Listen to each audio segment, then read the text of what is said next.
Welcome to the deep dive. Today, we're jumping into a really interesting narrative source.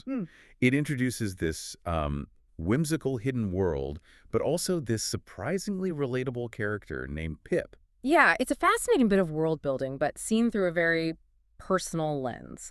We're going to look at how we meet Pip and then unpack one single event that tells you almost everything you need to know about him.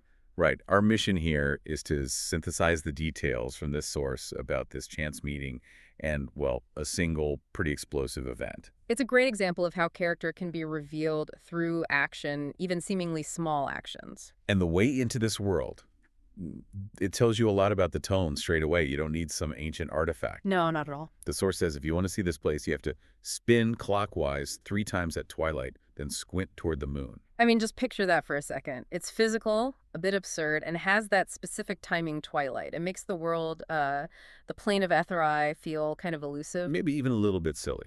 Yeah, potentially, but also real if you, commit to the action. It suggests it's just out of sight. The plane of Ethorai. It's called a world between worlds. And even though getting there sounds whimsical, the source does establish some high stakes pretty quickly. It does. It mentions this plane is home to legendary creatures and fearsome monsters. Send you to expect epic fantasy. Exactly. But that's the first clever thing the author does. You get this promise, monsters, legends, but then the story immediately pivots. Right? The narrator sort of tumbles in, and the focus shifts away from, like, big dangers and zooms right in on something much more domestic. Yes. The threat of monsters is there, somewhere in the background, but the immediate drama we see, it's small scale, very personal. And that's how we meet Pip. Pip the Halfling. Right. The narrator runs into him right after falling into Ethorai, and his whole setup is, well, miniature. He lives in a mushroom. Not just near one, or like one, inside it. And his neighbor, a fairy named Honeysuckle. It's all very picturesque.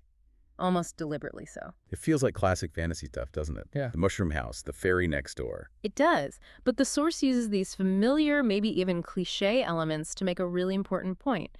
It says, despite all this, Pip really isn't so different from you or me. The relatability angle. Yes, but maybe relatable in the ways we're not always proud of. Flawed ways. That familiarity makes his big mess up later feel even stronger. So we see him being normal first.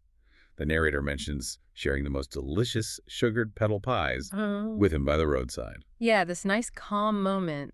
Eating something sweet, unusual, it builds this connection. It really sets a peaceful scene. It's almost like a narrative trick, isn't it?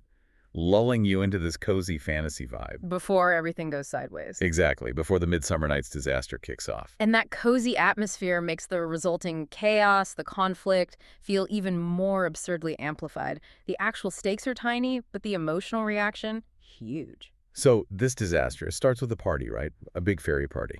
Midsummer Night, magic, dancing, apparently a lot of sugar involved. Yeah. A proper celebration. And Pip wants to contribute.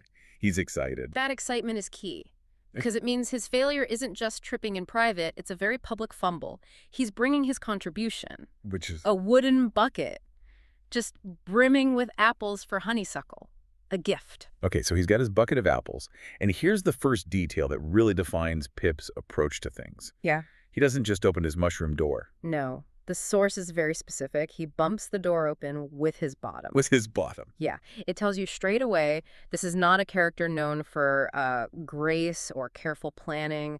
He's clumsy, maybe a bit thoughtless in his movements. He's excited, rushing out. Barreling towards the party, towards Honeysuckle's table, ready to present his apples. He's enthusiastic. You have to give him that. But then, disaster strikes. And it's not a monster. Nope. It's something incredibly ordinary, mundane even. A gnarled tree root sticking up from the ground. That's the villain of the piece. And the description is just perfect. It's compared to a pesky stray hair that wouldn't sit flat. Huh. That's brilliant. It really is. Making the obstacle so small, so accidental. It's deliberate. It removes any possibility of blaming some external, evil force. There's no dragon to fight here. Just bad luck. Yeah. Or maybe just not looking where you're going. But Pip doesn't quite see it that way, does he? Yeah. The root trips him. He lets out this almighty screech. And down he goes, head first.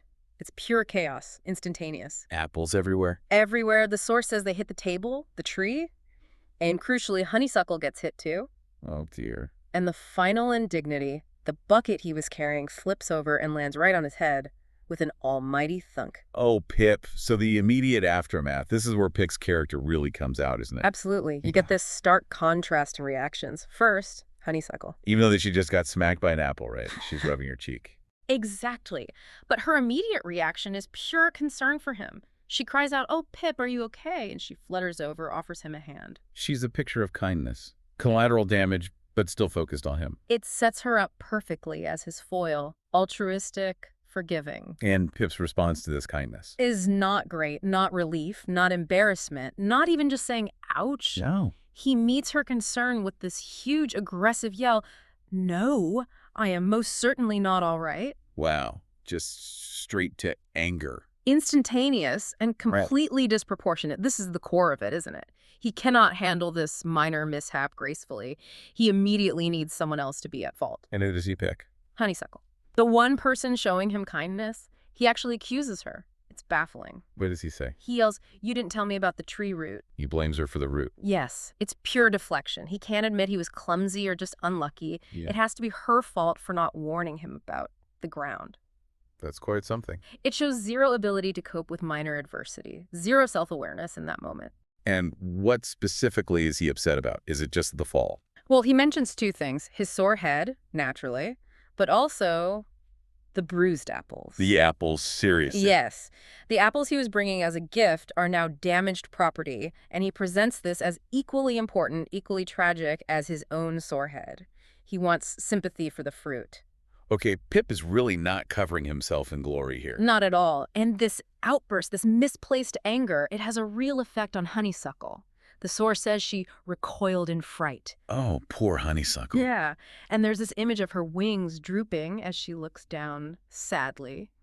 Pip basically turned his embarrassment into a weapon and hurt the person trying to help him. He escalated a physical accident into emotional damage. Precisely. So how does this little scene end? Does he calm down, accept help?